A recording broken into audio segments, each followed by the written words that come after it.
Hello everyone, welcome to my YouTube channel. आज की video में हम क्लास 10th आईसीएससी का फर्स्ट चैप्टर जो कि फोर्स है उसे कवर करेंगे। पूरा चैप्टर इसी वीडियो में कवर हो जाएगा। इसके बाद तुम्हें और कोई वीडियो देखने की जरूरत नहीं है, बस तुम अपने प्रीवियस ईयर क्वेश्चंस करना और you are good to go for your exams. ठीक है, अब चलो, अब एग्जाम तो वैसे भी बहुत पास आने वाले हैं तुम्हारे, तो बिना टाइम वेस्ट करे हेडिंग डाल दो फोर्स की।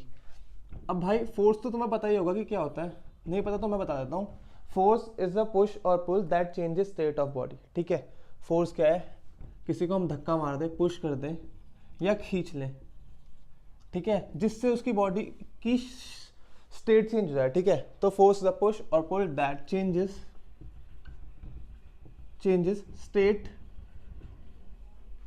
ऑफ रेस्ट और मोशन ऑफ बॉडी। ठीक है, स्टेट ऑफ रेस्ट और मोशन ऑफ बॉडी से क्या मतलब होगा? बताओ भाई। ये कि कोई बॉडी अगर रुकी हुई है तो उसमें मैं फोर्स लगा के चला सकता हूँ, और कोई बॉडी अगर चल रही है पहले से तो मैं फोर्स लगा के उसे रोक सकता हूँ, और कोई अगर धीरे चल रहा है तो मैं उसे फास्ट करा सकता हूँ, और कोई फास्ट चल रहा है तो मैं उसे धीरे करा सकता हूँ। ठीक है, बेसिक। अब देखो, तुम्हारी मम्मी किचन में खाना बना रही है और हल्दी का डब्बा, नीचे वाला जो हल्दी का डब्बा होता है ना, उसकी हल्दी खत्म हो गई, ऊपर से डब्बा निकालना है। तो मम्मी ने क्या बोला कि तुम्हारे रूम पे जो टेबल पड़ी है ना, उस टेबल को तुम किचन में लेके आओ। अब तुम टेबल को किचन में कैसे लेके जाओगे? ऐसे बाहुबली की तरह उठा के तो लेके नहीं जाओगे, बड़ी टेबल है। ठीक है, और तुम वो अभी 10वीं क्लास के छोटे से बच्चे, तुम क्या करोगे? तुम अपनी टेबल को ऐसे धक्का मारोगे और धक्का मार के घसड़ते घसड़ते किचन में अपनी मम्मी के पास लेके जाओगे। ठीक है, सो क्या करोगे? तुम ऐसे उसको धक्का मारोगे, इधर तुमने फोर्स लगाया। अब तुमने इधर फोर्स लगाया तो तुम्हारी टेबल किधर जाएगी? बताओ। ऐसे तुम्हारी तरफ यहाँ तुमने धक्का लगाया, पीछे आ जाएगी या उधर ही जाएगी जहाँ तुमने फोर्स लगाया? ऑब्वियसली वहीं जाएगी जहाँ तुमने फोर्स लगाया। तो तुमने इधर फोर्स लगाया, सो इधर ही तुम्हारा जो टेबल है उसका मोशन हो जाएगा। ठीक है, सो यहाँ क्या हुआ? We applied force on a body. एक बॉडी पे हमने फोर्स अप्लाई करा जो कि अभी तुम्हारी टेबल है, और हमारी टेबल चलने लग गई। ठीक है, एंड इट स्टार्ट्स मूविंग। कैसे मूव कर रही है बताओ? तुमने फिर वो टेबल को धक्का मारोगे तो कैसे मूव करेगी? सीधी सीधी एक लाइन में ही चलेगी ना, ऐसे अपने आप मुड़ेगी तो नहीं। मुड़ने के लिए तुम्हें उसे ऐसे धक्का देना पड़ेगा ना। तो तुम अगर सीधे धक्का दोगे उसे तो वो सीधी सीधी तो चलती रहेगी। ठीक है, सो देखो, we apply force on a body and it start moving in a straight line. देखो, लाइन किस डायरेक्शन में? अलोंग डायरेक्शन ऑफ फोर्स, जिस साइड तुमने फोर्स लगाया। अब इसको बोलते क्या है हम? कि जब हम किसी बॉडी पे फोर्स लगाएं और वो फोर्स की डायरेक्शन में चलने लग जाए, उसे हम बोलते हैं हमारा रेक्टिलिनियर मोशन, जो कि तुमने अपनी क्लास 9th में पढ़ा भी होगा। सो इसे हम क्या बोलते हैं? Rectilinear motion. ठीक है, अब देखो, तुम अपने रूम से लेके जाओगे टेबल को किचन तक, तो ऐसा तो है नहीं कि तुम्हारे घर में दरवाजे नहीं है। दरवाजे ऑब्वियसली होंगे। तुमने धक्का मार के ले गए, तुम अपने दरवाजे पे रोके। अब तुम्हें दरवाजा खोलना है अपना। दरवाजा खोलने के लिए तुम क्या करोगे? बताओ, क्या करोगे? खोल दोगे दरवाजा फोर्स लगा के? ये तुम्हारा दरवाजा है, ठीक है। अब तुम्हें इसे खोलना है। ये तुम्हारा दरवाजा है, तुम्हें इसे खोलना है, तो तुम क्या करोगे? ऐसे दरवाजे को अपनी तरफ खींचोगे।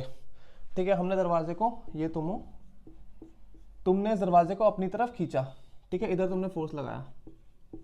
अब देखो, क्या यहाँ ऐसा होता है कि तुम दरवाजे को अपनी तरफ खींचते हो, दरवाजा उखड़ के तुम्हारे हाथ में आ जाता है? इतनी जान तो नहीं है ना भाई तुम्हारे अंदर। ठीक है, यहाँ क्या होता है कि जब हम दरवाजे को खोलते हैं ना, इंस्टेंट दरवाजा एक जगह से दूसरी जगह मूव हो जाए, दरवाजा अपनी जगह पे रोटेट हो जाता है। ऐसा क्यों होता है बताओ? सोचो, ऐसा क्यों होता होगा कि यहाँ हम बॉडी पे फोर्स लगा रहे हैं तो बॉडी चल रही है, बट यहाँ हम फोर्स लगा रहे हैं तो बॉडी टर्न कर रही है, रोटेट हो रही है।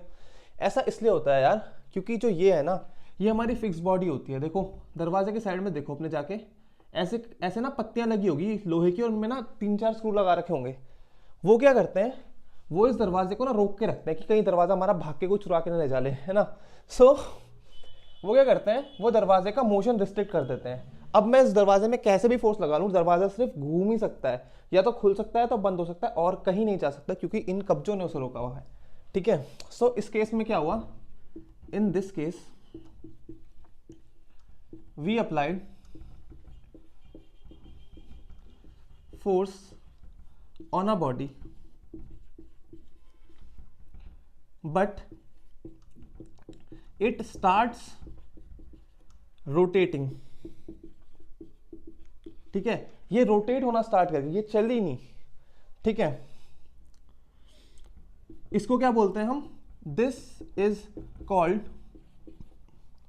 Moment, oh sorry, this is called turning effect of force.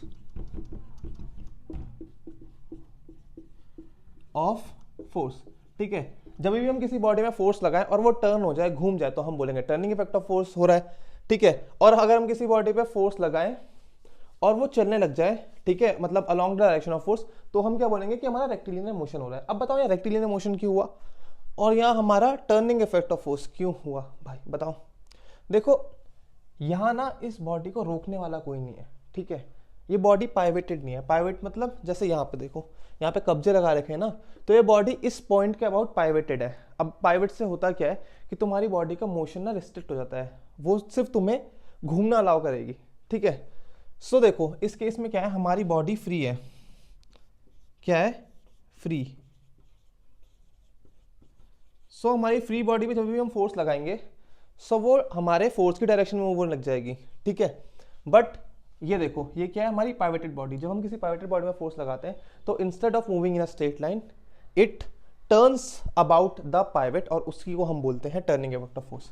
So ये क्या है, हमारी पाइवोटेड बॉडी. चलो इसे नोट करो, बाकी आगे का पढ़ते हैं. ठीक है, फिर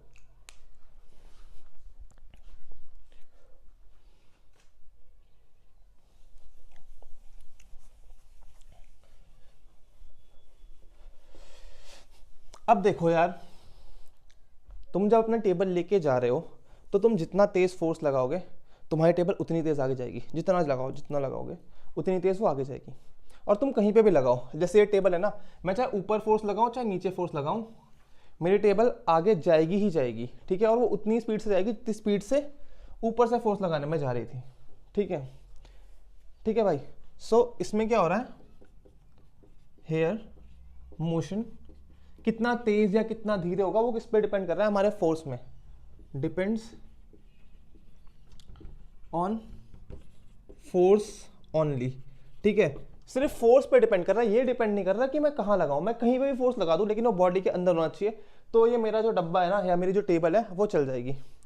पर दरवाजे के केस में क्या ऐसा होता है? बताओ, तुम कहीं पे भी फोर्स लगा के अपने दरवाजे को खोल सकते हो?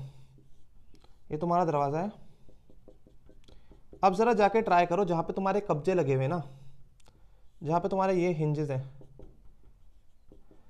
इसी पॉइंट के अबाउट तुम जरा फोर्स लगा के देखो. ये तुम हो, यहां से पकड़ के खींचने का ट्राई करो, हैंडल नहीं होगा, नहीं खींच पाओगे, धक्का मारने का ट्राई करो. चलो ठीक है, यहाँ पे इस पॉइंट पे तुम क्या ऑब्जर्व करोगे? तुम चाहे कितनी भी जान लगा लो, चाहे बाहुबली को भी बुला लो, ये दरवाजा उखड़ जाएगा. दरवाजा एक बार में ना उखड़ के निकल जाएगा, बट जो है वो टर्न नहीं करेगा. ऐसा क्यों? बताओ, ऐसा क्यों? कि यहाँ पे मैं फोर्स लगा रहा हूँ तो मेरा दरवाजा टर्न हो रहा है, और यहाँ पे मैं फोर्स लगा रहा हूँ तो मेरा दरवाजा टर्न नहीं हो रहा है. इसका मतलब तो यही हुआ ना कि जो हमारा टर्निंग इफेक्ट है फोर्स का, वो सिर्फ और सिर्फ हमारे फोर्स पे डिपेंड नहीं कर रहा है, वो उस पर भी डिपेंड कर रहा है कि हमारा फोर्स कहाँ लग रहा है. ठीक है, क्योंकि देखो यहाँ पे फोर्स लग रहा है तो हो रहा है भाई, यहाँ पे फोर्स लग रहा है तो नहीं हो रहा है. तो वो दोनों चीज़ पे डिपेंड करता है हमारा टर्निंग इफेक्ट, कि फोर्स कितना लग रहा है और फोर्स कहाँ लग रहा है. ठीक है, सो क्या होता है कि here door does not open, और इसी से हमें क्या पता चलता है कि जो हमारा टर्निंग इफेक्ट है वो सिर्फ और सिर्फ फोर्स पे डिपेंड नहीं कर रहा, वो उस पर भी डिपेंड कर रहा है कि हमारा फोर्स लग कर रहा है. ठीक है, so we can say that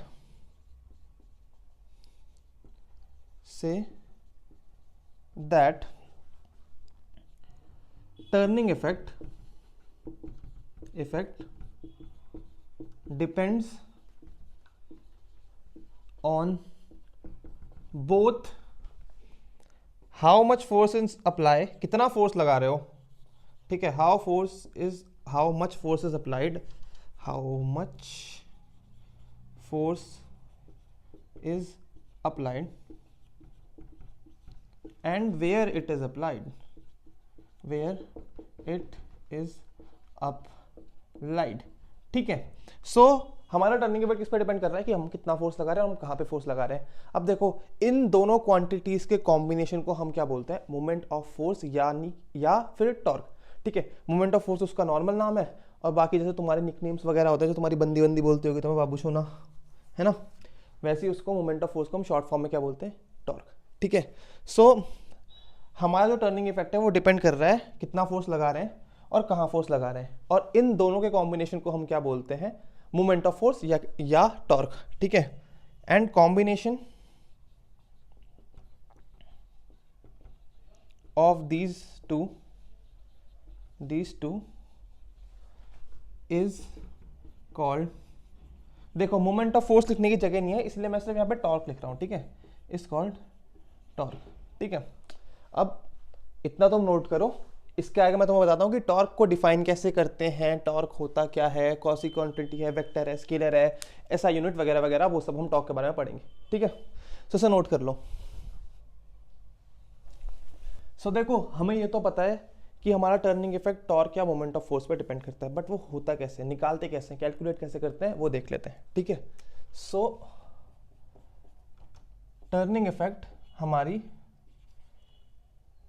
यार स्पेलिंग गलत हो गई, रुक जाओ, गलती से हुई, हाँ ये मत सोचना मुझे स्पेलिंग नहीं आती। ठीक है, turning effect of force depends on moment of force और टॉर्क। अब टॉर्क को हम कैलकुलेट कैसे करते हैं, देखो अब इतना तो तुम्हें पता है कि जब भी हमारा टर्निंग इफेक्ट होगा वो हमेशा पाइवेटेड बॉडी पे होगा। तो यहाँ हम एक ऐसी रॉड ले लेते हैं और उसको उसके एक कोने पे ऐसे यहाँ पे पाइवेट कर देते हैं। ठीक है, यहाँ पे हमने पाइवेट कर दिया, पाइवोटेड। ठीक है, और इसकी लेंथ मान लो कुछ L है और हमने यहाँ पे फोर्स लगाया F। ठीक है, हमने लगाया फोर्स F, लेंथ L, यहाँ पे पाइवेटेड है। ठीक है, सो हम टॉर्क को कैसे डिफाइन करते हैं, torque is defined as product of force, किसका प्रोडक्ट, फोर्स का, and perpendicular distance of point of application of force from pivoted point. ठीक है, so torque is defined as product of force and perpendicular distance of point of application of force from the pivoted point. मतलब torque क्या है, product of, torque को हम represent करते हैं tau से, ऐसे कुछ बनता है सिंबल, ये किस का मल्टीप्लीकेशन है, फोर्स का, या फोर्स कितना लग रहा है F, और फोर्स और पाइवेटेड पॉइंट के बीच में परपेंडिकुलर डिस्टेंस कितना है, परपेंडिकुलर डिस्टेंस देखो ये पाइवेटेड मतलब ऐसी ये लाइन है, ये परपेंडिकुलर है, इन दोनों के बीच में डिस्टेंस कितना है L, सो F इंटू L। ठीक है, ऐसे हम टॉर्क निकालते हैं। और देखो तुम्हारे सिलेबस में हमेशा परपेंडिकुलर फोर्स होंगे, तो जब भी तुम्हें टॉर्क वगैरह निकालना होगा तो तुम सीधे F इंटू L कर देना। ठीक है, अब बाद में आएगा तुम्हारा जब एंगल में फोर्स, किसी एंगल में फोर्स लग रहे होंगे ना, ये क्लास 11th में आएगा, बट अभी तक तुम्हारे सिलेबस में क्या आता है, परपेंडिकुलर फोर्सेस ही आता है, तो तुम F इंटू L करके अपना टॉर्क निकाल सकते हो। ठीक है, अब देखो टॉर्क हमारा फोर्स और लेंथ में डिपेंड कर रहा है, और जो हमारा टर्निंग इफेक्ट है वो भी फोर्स और distance from point of application of force पर डिपेंड कर रहा है। तो हम क्या बोलते हैं कि हमारा टर्निंग इफेक्ट भी इन दोनों पर डिपेंड करेगा। ठीक है, लिखूं या ना लिखूं, चलो छोड़ो नहीं लिखता, बट तुम ये बात ध्यान रखना कि टर्निंग इफेक्ट हमारे मोमेंट ऑफ फोर्स या टॉर्क पर डिपेंड कर रही है, तो अच्छी बात है। ठीक है, ये भी बिल्कुल सही है, बट दूसरा क्या है कि हमारा टर्निंग इफेक्ट टॉर्क पर डिपेंड कर रहा है, और टॉर्क हमारा फोर्स और perpendicular distance of point of application of force from the pivoted point पे डिपेंड कर रहा है। तो अल्टीमेटली हमारा जो टर्निंग इफेक्ट है वो भी तो इन दोनों चीज़ों पर डिपेंड करेगा, इन्हीं का कॉम्बिनेशन तो टॉर्क है। तो जिस पे टॉर्क डिपेंड करेगा उस पे हमारा ये टर्निंग इफेक्ट भी डिपेंड करेगा। ये मैं लिख देता हूँ यार, क्योंकि इससे ना क्वेश्चन आ सकते हैं, 2 बार आ रखा है प्रीवियस ईयर क्वेश्चन में, ठीक है। सो टर्निंग इफेक्ट डिपेंड्स ऑन पहला तो किस पे डिपेंड करेगा, ये फोर्स पे, हम कितना फोर्स लगा रहे हैं। दूसरा डिपेंड करेगा हम कहाँ फोर्स लगा रहे हैं, distance of point of application of force from pivoted point, और इसको डिस्टेंस ना करके परपेंडिकुलर डिस्टेंस कर लेना, और ज़्यादा अप्रोप्रिएट होगा तुम्हारे लिए, ठीक है। सो चलो इसे नोट करो, फिर मैं बताता हूँ टॉर्क हमारी वेक्टर क्वांटिटी है स्केलर क्वांटिटी, ठीक है। ऐसा यूनिट वगैरह निकालते हैं, उसके बाद हम अपने क्वेश्चन करेंगे न्यूमेरिकल्स, ठीक है।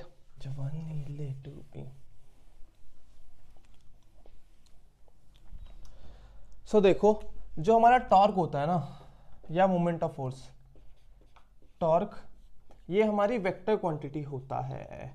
वेक्टर क्वांटिटी का मतलब पता है तुम्हें? वेक्टर क्वांटिटी का मतलब पता है? वेक्टर क्वांटिटी मतलब जिसके पास मैग्नीट्यूड मतलब कुछ वैल्यू हो और उसकी कोई डायरेक्शन भी हो, ठीक है। अब देखो वेक्टर क्वांटिटी है तो डायरेक्शन तो होगी। अब टॉर्क की डायरेक्शन कैसे निकालेंगे? टॉर्क से क्या कर रहे हैं हम, किसी चीज़ को घुमा रहे हैं। अब हम किसी चीज़ को 2 तरीके से घुमा सकते हैं, या तो हम उसे क्लॉकवाइज घुमा सकते हैं, यानी या तो हम उसे ऐसे घुमा दें, या तो हम उसे उल्टा घुमा दें एंटी क्लॉकवाइज, या तो हम ऐसे घुमा दें, ठीक है। सो ये क्या है हमारा क्लॉकवाइज रोटेशन, और ये हमारा क्या है एंटी क्लॉकवाइज रोटेशन, ठीक है। अब देखो by convection, by vector laws नाम की एक चीज होती है, ठीक है। तुम पढ़ोगे, मतलब जब कार्टेशियन, बहुत चीजें होती है यार आगे जाके, जब तुम 11th में पढ़ोगे ना ग्राफ थ्योरी वगैरह, तो तुम्हें पता चलेगा इसका रीजन। अभी तुम एक काम करो, बस रट लो, ठीक है। सो जो हमारा एंटी क्लॉकवाइज रोटेशन होता है ना, उसे हम बोलते हैं पॉजिटिव, ठीक है। और जो हमारे क्लॉकवाइज रोटेशन होता है उसे हम मानते हैं हमारा नेगेटिव। अब ये क्यों मानते हैं, इसकी तुम्हें रीजन क्लास 11th के फर्स्ट चैप्टर में ही पता चल जाएगा, ठीक है। वेक्टर्स नाम से, मतलब क्वांटिटीज वगैरह के बारे में तुम्हें सब कुछ बताया जाएगा, ठीक है। तब तक का सब्र कर लो, ठीक है। अब पता चल गया तुम्हें टॉर्क वेक्टर क्वांटिटी है, 2 तरीके के रोटेशन हो सकते हैं, या तो ऐसे घूम जाए या तो ऐसे घूम जाए। डायरेक्शन है दोनों में, क्योंकि देखो इसकी डायरेक्शन ऐसी है, इसकी डायरेक्शन ऐसी है। सो डायरेक्शन का टिक, मतलब डायरेक्शन तो है, क्या बोलते हैं टॉर्क में, ठीक है। अब जब क्लॉकवाइज डायरेक्शन हो रही है तो उसे हम नेगेटिव मानेंगे, जब एंटी क्लॉकवाइज डायरेक्शन हो रही है तो पॉजिटिव मानेंगे, डन। अब उसकी यूनिट क्या होगी यार, ऐसा यूनिट कैसे निकालेंगे बताओ? आती है तुम्हें यूनिट निकालना किसी भी क्वांटिटी की अगर यूनिट निकालनी हो? नहीं आती तो मैं तुम्हें बताता हूँ कैसे निकालते हैं। देखो टॉर्क का पहले तो फॉर्मूला लिख लो। टॉर्क जिसे हम टाउ से डिपेंड करते हैं, equal to force into perpendicular distance from point of application of, वो ये पूरा लिखते रहना आगे तुम, ठीक है। अब हमें कुछ नहीं करना, हमें चाहिए unit of torque in SI.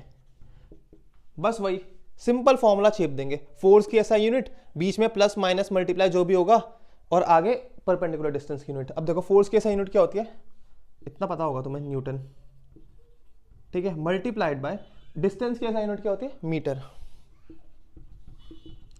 So torque की एसआई यूनिट क्या हो जाएगी, न्यूटन मीटर। इसे हम एनएम से रिप्रेजेंट करते हैं। और सिमिलरली जो हमारी वो सीजीएस यूनिट होगी वो क्या होगी, डायन सेंटीमीटर, ठीक है।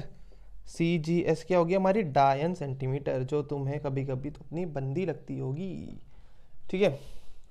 चलो इतनी थ्योरी काफ़ी है, अब ज़रा क्वेश्चन में करते हैं फटाफट। एक क्वेश्चन, फिर एक कॉन्सेप्ट, फिर एक क्वेश्चन, ठीक है।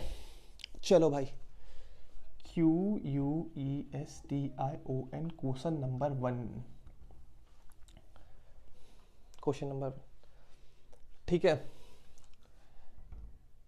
तुम्हें एक नट खोलना है, तुम्हारी गाड़ी है, तुम्हारा गैराज है, तुमने पढ़ाई लिखाई नहीं करी, तुम क्लास 10th में फेल हो गए, तुम्हारे घर वालों ने तुम्हें गैरेज में छोड़ दिया कि जा वहाँ मजदूरी कर, ठीक है। उस केस का सोचो, तुम पूरे काले पीले पड़े हो, बने हुए भयंकर ग्रीस से। सो तुम्हें एक गाड़ी का नट खोलना है, तुम्हें गाड़ी का इंजन ऑयल चेंज करना है, कुछ करने के लिए तुम्हें नट खोलना है। अब नट खोलने के लिए तुम्हें चाहिए 1000 न्यूटन मीटर का टॉर्क, ठीक है। to open a bolt you require 1000 newton metre torque. ठीक है, अब 1000 न्यूटन मीटर का टॉर्क तुम नहीं निकाल सकते ना, तुम्हारे छोटे छोटे नन्हे बच्चों जैसे हाथ है। ठीक है, तो तुम कितना लगा सकते हो at max? You can apply a force of 500 Newton at max. ठीक है, हमें निकालना है मिनिमम लेंथ ऑफ स्पैनर। ठीक है, सबसे कम सबसे छोटा कौन सा पाना तुम यूज करो जिससे तुम इस चीज को खोल पाओ। ठीक है, अब सबसे छोटा पाना तो उतना ही होगा ना जिसका टॉर्क इस टॉर्क के बराबर हो जाए, क्योंकि तुम्हें कम से कम तो 1000 टॉर्क चाहिए। देखो, तुम्हें पार्टी में जाना है, क्लब में जाना है, क्लबिंग करनी है, तुम्हें एंट्री है 1000 रुपए। तुम्हें क्लब एंटर होने के लिए एटलीस्ट 1000 रुपए तो चाहिए ही चाहिए। ठीक है, उसके बाद तुम पे 2000 हो 3000 हो वो तो और अच्छी बात है, तो तुम्हें एटलीस्ट बताना है ना, तो एटलीस्ट तुम्हें 1000 न्यूटन मीटर का टॉर्क तो चाहिए। ठीक है, सो टॉर्क जितना हमें चाहिए इक्वल टू टॉर्क जितना हम अप्लाई करने वाले हैं। ठीक है, हमें कितना चाहिए? 1000 न्यूटन मीटर का। कितना हम अप्लाई कर सकते हैं? Force into perpendicular distance that dot. ठीक है, चलो जो भी होता है आगे। ठीक है, हमने मान लिया 100 न्यूटन मीटर का हमने फोर्स लगाया।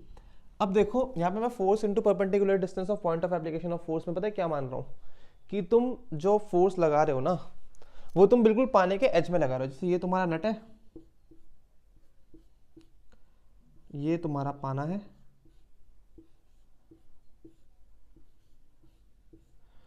इतना लंबा तुम्हारा पाना है, तो तुम फोर्स बिल्कुल एंड पे लगा रहे हो।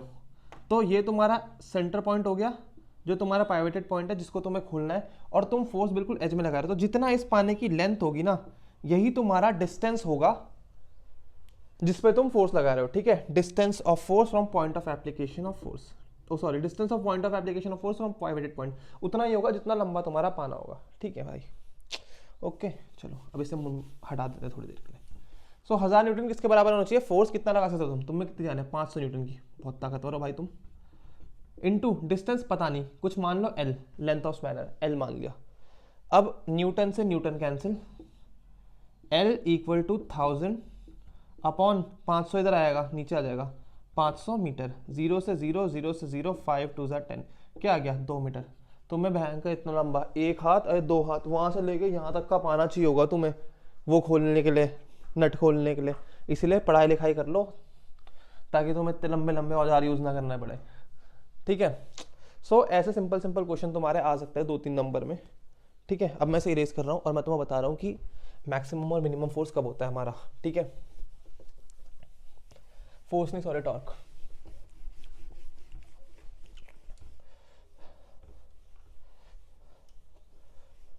सो अब बात हम करते हैं कि हम अपने टॉर्क को कैसे बढ़ा सकते हैं, कैसे मैक्सिमाइज कर सकते हैं और कैसे मिनिमाइज कर सकते हैं। ठीक है, सो हाउ या मेथड्स टू इंक्रीज टॉर्क। हमारे मेथड्स टू इंक्रीज टॉर्क। अब देखो हमारा टॉर्क है जो that is product of force into distance of application of force from the pivoted point. ठीक है, या तो हम मान ले कि लेंथ कितनी दूर हम मान रहे कितनी किस लेंथ पे हम फोर्स लगा रहे हैं। ठीक है, फोर्स इनटू लेंथ जहां हम लगा रहे हैं। तो देखो टॉर्क बढ़ाने के लिए या तो मैं फोर्स इंक्रीज कर दूं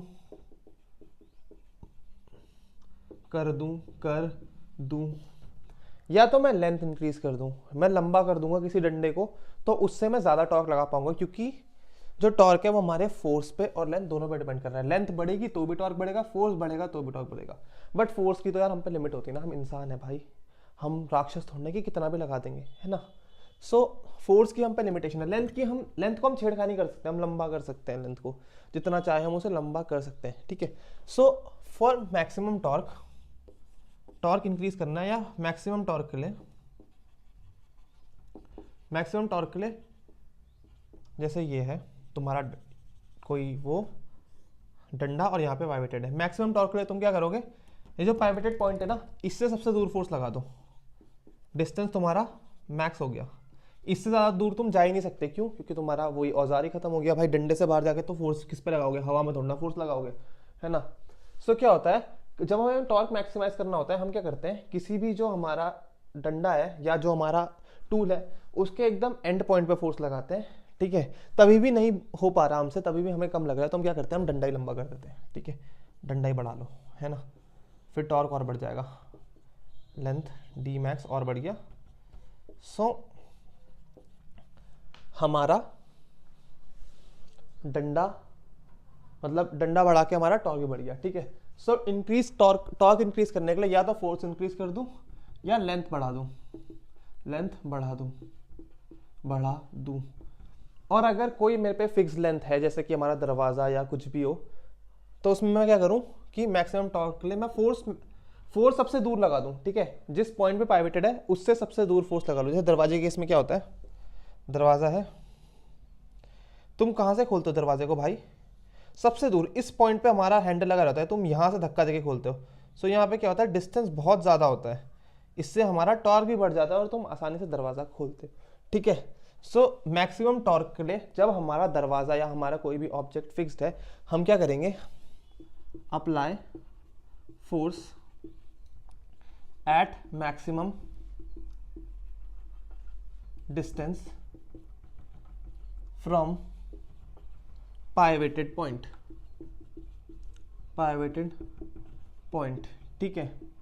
इसी को क्या बोलते हैं हम अपना, मतलब सॉरी, इसी की वजह से हमारे क्या होता है, दरवाजे का हैंडल बहुत दूर दूर होता है और हमारे पाने लंबे लंबे होते हैं। देखा होगा तुमने कभी गाड़ी या तुमने ट्रक का टायर पंचर हुआ होगा, तुमने देखा होगा उसके जैक का जो डंडा होता है वो बहुत लंबा लंबा होता है। इसलिए होता है क्योंकि जितनी दूर फोर्स लगोगे, जितना लंबा तुम्हारा डंडा होगा उतना ज़्यादा तुम्हारा टॉर्क लगेगा, ठीक है। सो जो भी ये क्वेश्चंस आते हैं कि why door handle is at edge, या why car jack has long handle, इन सब का एक ही रीजन है, टू मैक्सिमाइज टॉर्क बढ़ाने के लिए ही ये सारी झंझट, ये सारा झमेला हम अपना कर रहे हैं, ठीक है। चलो अब टॉर्क वॉर्क के बारे में इतना बहुत है, ठीक है, बहुत है, इससे ज़्यादा तुम्हारे सिलेबस में आ गया ना, मेरा नाम बदल देना भाई इससे बाहर का, ठीक है। अब हम आगे एक चीज़ पढ़ते हैं इक्विलिब्रियम के बारे में। इक्विलिब्रियम क्या होता है, इक्विलिब्रियम का तुम अगर डिक्शनरी में सर्च करोगे या ऑनलाइन सर्च करोगे तो इक्विलिब्रियम का मतलब आएगा to a state of balance, ठीक है। तो अब हमें क्या करना है, बैलेंस के बारे में पढ़ना है, इक्विलिब्रियम के बारे में पढ़ना है, ठीक है। मैं इसे रेस कर रहा हूँ।